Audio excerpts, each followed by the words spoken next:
You guys hear about short sellers and market manipulation all the time. But what does that mean?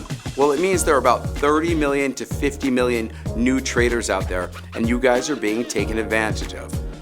Well, who is he to say that? What does he know about that? I'm going to simplify things. I'm going to tell you exactly who I am, why I know this to be true. I'm going to tell you a story about when I worked for a hedge fund back in New York City on Wall Street. It was a long time ago, and they used to do the same things. They would release stories and manipulate stocks to push them down. But specifically, I'm going to tell you what I used to do. I was given an amount of money, and some of you who follow me on Twitter, I've tweeted about this before, but they would give me about $10 million, and they would tell me to force a stock down. Force a stock down? How is he going to do that? Well, friends of mine would release different PR stories. These days, there's something called PR Newswire. Now, it's a paid site. So if I wanted to release a press release on myself, I would just pay for it and release it. And you'd be like, oh my God, this guy has 1 million followers. Holy cow. But that's not what I'm doing. I'm building this organically. I'm sharing through transparency. So back to my story. I would be given $10 million, and me and my other teammate, we'd talk about it. When are we going to short this stock? How are we going to short this stock? How are we going to make it look like it's going down? So what we would do is, first we would buy some call options, which gives us the opportunity to convert them to shares at whatever price, and then we could flood the market with those shares, pushing the stock price down. But there were certain times during the day where we would do something like that.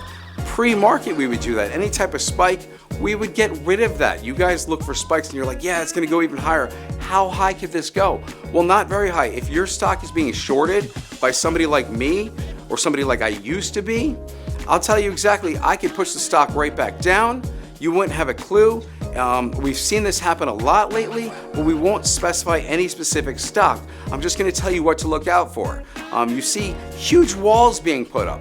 Well, that's obvious. You're telling me I knew that. I could recognize a huge wall. But no, there are multiple walls. And as soon as the price goes down by a few cents, the wall is going to go down with it.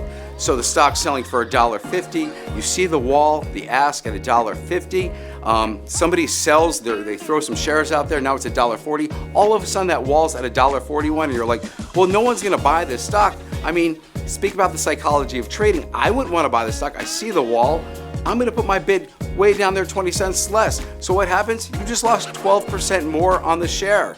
And if you're involved with options, which are dangerous, that's a whole other story, that'll take you down. So let's go back to my story. I'm sorry for getting off target. I used to have about $10 million in a trading account. I would buy a certain amount of call options in case I needed more stock to force it down. There were certain times I would let the market drive it up pre-hour, and then I would just do 1 or 2 trades and I would force it down. I would sell my shares for the bid price, forcing it down. I mean, 100 shares here, 100 shares here. Maybe it was a couple thousand when it was a lower price stock.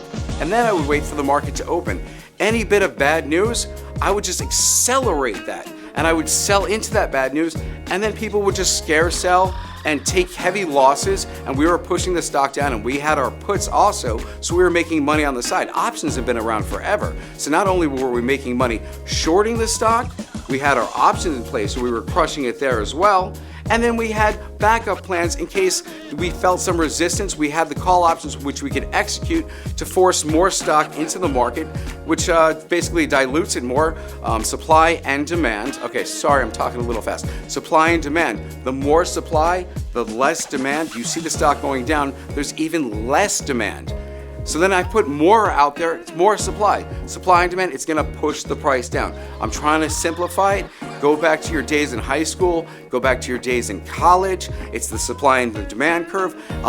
When you guys see certain stocks shoot up and you're looking at it, it's the low float, high demand, high turnover. So people are just buying and pushing it, buying and pushing it. We've seen that a couple times with Reddit. It happens. But back to manipulating stocks, that's manipulation to the upside, the Reddit people. They're buying the stock, they're paying the ask, they're pushing it up, it's a low float. I saw that happen today. Again, I won't talk about specifics, but it was a crypto play, and it went up 30% while Bitcoin went down 5%. Again, I won't talk about specific numbers, but again, manipulation is going on. So I've been a part of it in my past. The pivot was, I started to care about people. I saw there were 30 million to 50 million new traders like yourself out there, and this pandemic, and you guys are being taught the wrong way. You're being told to chase a stock. You have FOMO. You pay the ask. That's all the wrong ways to trade. I teach simplistic methods, so I'm here for two reasons. I'm here to simplify everything that you see in the market for you, and I'm here to level the playing field. And how can I do that? Because the pandemic changed me. I went from being one of those manipulating assholes back in the day, and now I care. I lived with my buddy for a few months. I look at people differently now. I see what you guys were tweeting out, were responding on message boards. You don't understand how to invest, so I'm not here to insult you. I'm here to help you. I'm here to make these videos so you understand what you're seeing in the market. When you see manipulation, it's okay to admit you're wrong and sell. You don't have to be part of the manipulation. Just because you see it happening and it happens doesn't mean you have to ride it down. If there are false stories or a Hindenburg report or anything, you don't have to write it down. You can always make the best decision. I speak about lessons about reevaluating, but we'll talk about that later on. I'm so glad you guys were here to listen to this. I'm so glad you guys saw I was on this side, and now I'm on this side. I was the devil, now I'm the angel. I'm here to help, I'm here to teach, and I appreciate you guys watching my video.